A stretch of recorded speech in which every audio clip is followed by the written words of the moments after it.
Hi guys! Welcome back to my channel. And recently nga, na-feature ko yung loan application ko sa Union Bank na naaprubahan. And grabe, sobrang dami talaga yung mga nagko-comment, yung mga questions. As in, sunod-sunod talaga mga ka-interview. May mga nagtatanong kung kailangan ba ng payslip, kung kailangan bang may laman ang savings, kung automatic reject ba kapag bagong open ang account, kung pwede ba sa e-wallet padala yung loan at kung kailangan ba ng debit card. Kaya nga sabi ko, instead na sagutin ko isa-isa mga ka-interview yung mga comments, ay gagawa na lang ako ng full Q&A videos para mas malinaw sa lahat. So if balak mong mag-apply sa Union Bank Personal Loan, make sure panoorin mo ito hanggang sa matapos kasi nga i-share ko sa inyo yung real experiences ko at yung mga tips kung paano mas tataas ang chance mong maaprubahan sa Union Bank of the Philippines Personal Loan. So ganito kasi yung nangyari mga ka-interview, nag-apply ako online. So simple lang yung process, fill up ng details, submit ng ID, then evaluation. So sa case ko, sobrang dali. Hindi ako hiningan ng payslip, hindi rin ako hiningan ng business permit. Pero yun lang mga ka-interview, meron akong credit card sa Metrobank na yun yung ginamit ko.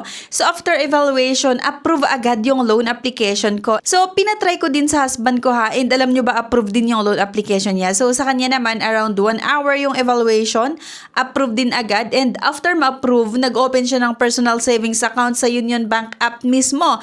Then nag-request siya na i-disburse yung approved loan at pumasok agad sa account niya, bagong open account niya sa Union Bank. Marami kasi yung nagtatanong like, Miss Zia, kailangan po ba ng payslip or business permit? At ayun na nga mga ka-interview, sa experience namin, hindi kami hiningan. Pero take note mga ka-interview na hindi ibig sabihin na hindi na sila humingi sa iba ng requirements. Possible kasi na depende ito sa profile. Mas gusto lang talaga nila kung may existing credit card ka kasi malaking factor ang credit history. Sa husband ko kasi hindi siya nag-declare ng credit card naman, ID lang ang requirements pero approve pa rin siya. Meaning, maraming factor talaga ang credit record mo. Sa husband ko kasi, hindi siya nag-declare ng credit card. ID lang talaga yung requirements na dineclare niya or ginamit niya. Pero approve siya mga ka-interview. Meaning, malaking factor din talaga ang credit record mo. Kapag good payer ka sa previous loans mo, malaking advantage yan. May nagtatanong din, dapat po ba may laman ang savings account bago ma-approve? Ang sagot ko dyan, okay lang kahit walang laman. Hindi naman kasi requirements na may maintaining balance bago ma-approve ang loan. May mga nagtatanong kung dati ba akong may savings sa Union Bank? Yes, dati akong may savings sa Union Bank account pero walang laman. At sa husband ko naman, bagong gawa lang talaga yung Union Bank account niya nung na-approvehan yung loan application niya. So hindi siya basis ng approval ha. Meron ding nag-comment na bakit sa akin ma'am 3 days evaluation daw. So depende kasi talaga yan. Sa akin super dali. Sa husband ko 1 hour naman. So sa iba siguro inaabot ng 3 days o mas matagal pa. Posible kasi na may additional verification, may manual review, or may chine-check sila sa credit history mo. Hindi kasi porket natagalan ka, declined ka na agad. Minsan, mas thorough lang talaga yung evaluation.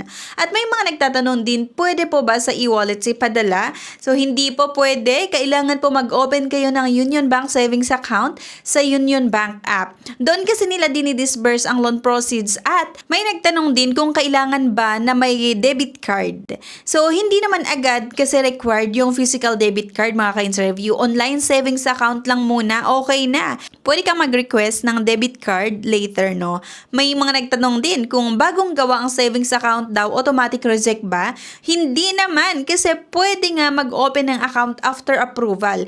Nire-require lang talaga nila mag-open kasi doon nila i-disburse yung loan at doon din nakaset ang ADA or auto debit arrangement. Meaning automatic sa Union Bank account mo kukunin ang monthly payment mo. Okay? Ngayon, pag-usapan natin yung mas serious part, no? Bakit may nade-declined?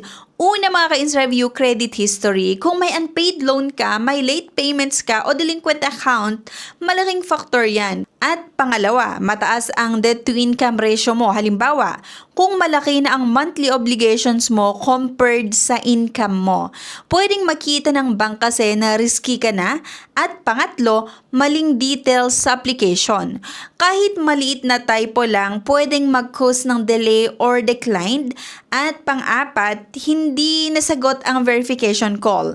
Okay, importante kasi yan kapag tumatawag ang bangko at hindi ka makontak, possible ma-hold ang application mo. At sa mga nagtatanong, kailangan ba na may credit card? So, hindi naman required pero malaking advantage kung meron ka at good payer ka. Credit card history kasi ang isa sa pinakamalakas na proof na responsible borrower ka. Pero again, sa husband ko, wala siyang dineclare na credit card, ID lang pero approve siya. So, possible talaga basta maayos ang credit profile mo.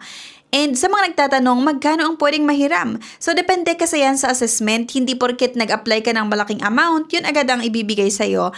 May sariling computation ang bank base sa income at credit standing mo. At tips lang mga ka-ins review para ma-aprobahan ang loan application nyo. Kung gusto mong tumaas ang chance mo, ito ang practical tips ko. Una, ayusin mo muna ang existing loans mo. Kung may maliit kang overdue, bayaran mo muna bago mag-apply. Pangalawa, huwag sabay-sabay mag-apply sa maraming banks. Red flag kasi talaga yan. At pangatlo, maging honest sa income declaration mo. May verification yan. At pang-apat, siguraduhin mong reachable ka sa contact number mo.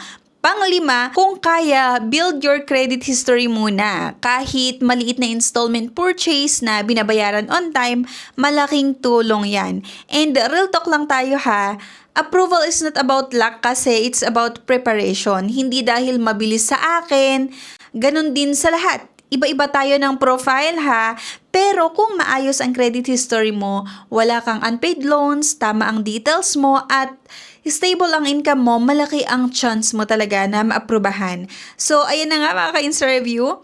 Sinagot natin yung real comments ninyo tungkol sa Union Bank personal loan, kaya sana nakatulong itong video lalo na sa mga nagbabalak mag-apply. At kung may specific situation ka na gusto mong ipa-assess, comment mo lang sa baba at baka magawa natin ng next video. And sana kung nakatulong yung video sa'yo, please don't forget nga to like, comment, and subscribe para maging updated ka sa mga susunod na videos natin. See you sa aking next vlog. Bye!